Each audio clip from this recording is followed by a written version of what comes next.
3. 국제결혼은 세계 통일의 지름길. 오늘날까지 언제나 북과 남의 사이에는 다툼이 있었습니다. 미국도 예외가 아닙니다. 남부와 북부가 서로 적이 되어 남북전쟁을 일으켰습니다. 동양과 서양도 서로 싸워왔습니다. 이 사실은 국가 간의 문제뿐만이 아닙니다. 가정에 있었어도 단체끼리도 언제나 서로 싸웠던 것입니다. 무엇을 가지고 내가 승리했다고 말할 수 있을까요? 그것은 다툼의 원인을 통일시킴으로써 할 수 있습니다. 나는 그것을 시도하고 있는 것입니다. 작은 한반도에서마저 남북 사람들은 각기 다른 정치적 체제 아래서 서로 적의를 품고 있습니다. 그들은 역사적으로 서로 정오해 왔습니다. 그러나 통일교회의 결혼에는 남북의 일치가 있는 것입니다. 처음에는 남부의 신랑과 북부의 신부가 서로 적으로 상대하여 마치 두 사람의 기사가 결투를 벌이고 있는 것 같았습니다. 그러나 이었고 두 사람은 서로 미소를 보내고 사랑에 열중하게 되어 결국에는 최고의 행복을 아는 것입니다.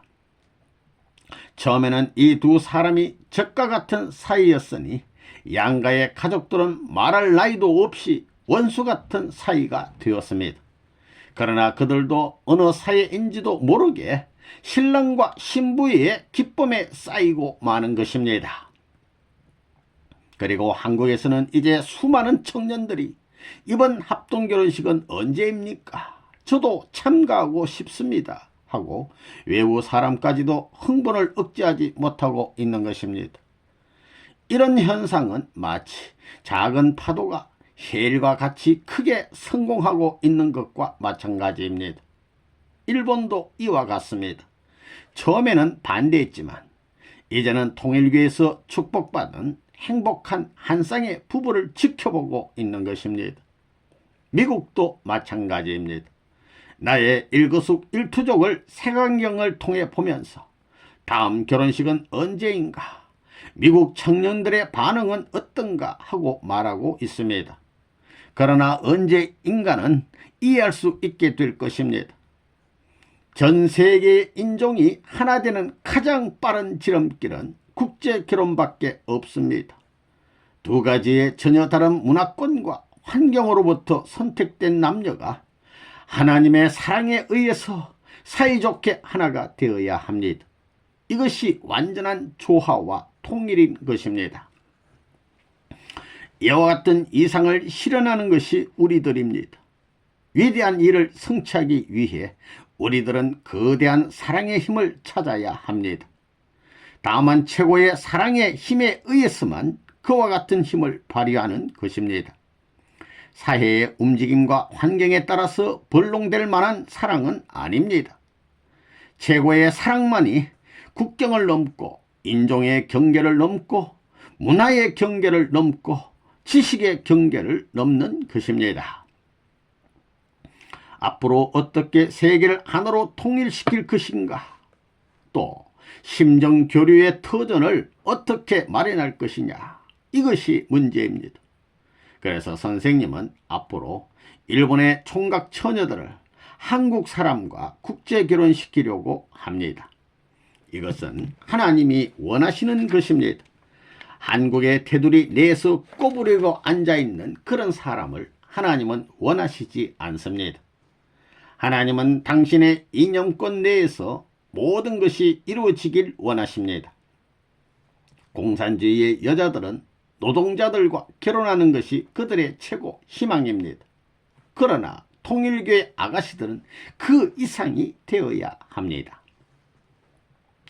이제 앞으로는 자기 가정이 이국 민족과 하나 될 수 있는 혈통을 얼마만큼 가지고 있느냐 하는 것이 영계에 가서 자랑할 수 있는 것이 됩니다. 그러므로 앞으로 여러분의 아들, 딸들이 결혼할 때는 국제결혼을 많이 해야 되는 것입니다. 앞으로 통일교의 처녀 총각들은 전부 다 국제결혼을 해야 합니다. 알겠지요?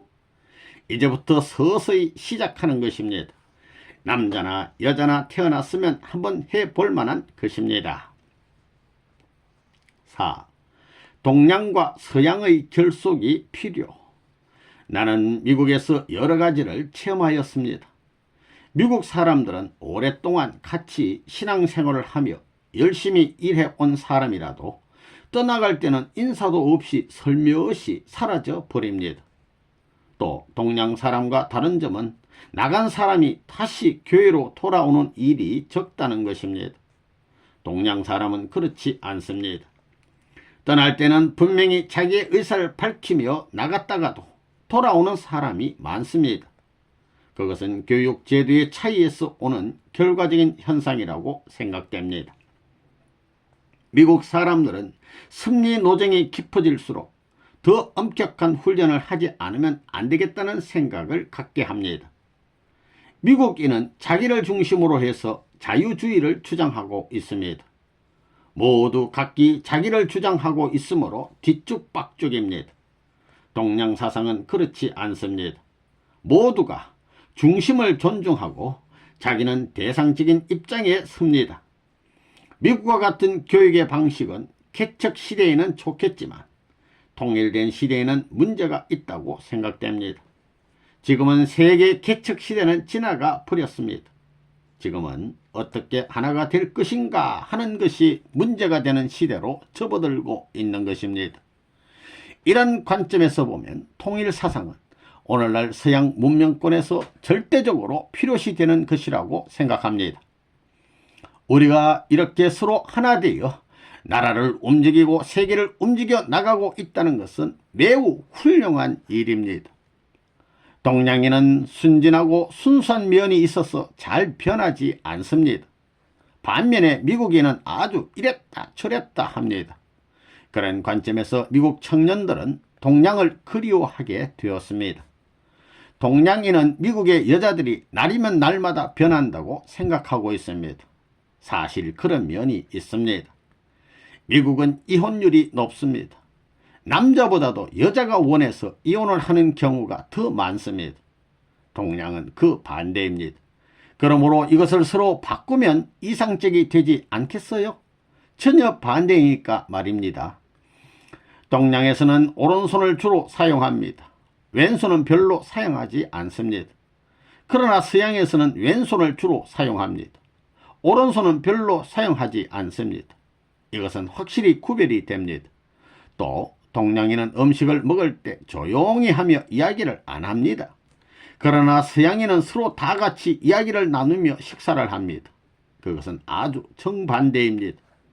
그런 관점에서 보면 이상적인 세계를 이룩하기 위하여는 동양과 서양을 결속시키고 그 둘을 합치시킬 수 있는 하나의 정신적인 종교가 절대적으로 필요하다는 결론에 도달하게 됩니다.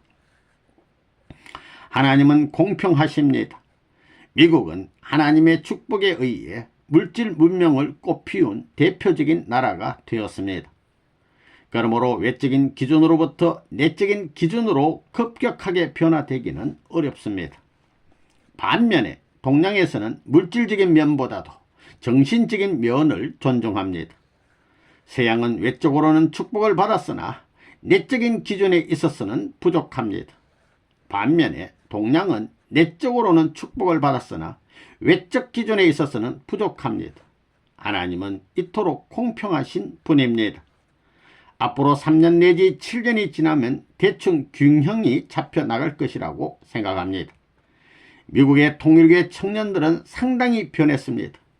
바닥에 그대로 앉는 것을 배웠습니다. 의자가 없으면 앉지를 못하던 사람들이 이런 일은 꿈에도 생각하지 못했을 것입니다.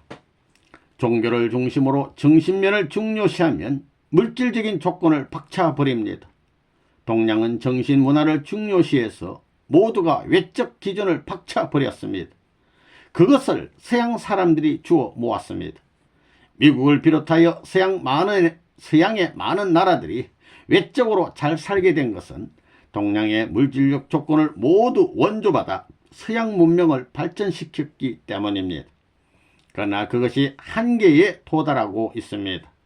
그리고 동양의 정신 문명도 한계에 직면해 있습니다. 동양은 점점 서양 문명, 물질 문명을 요구하게 되었습니다.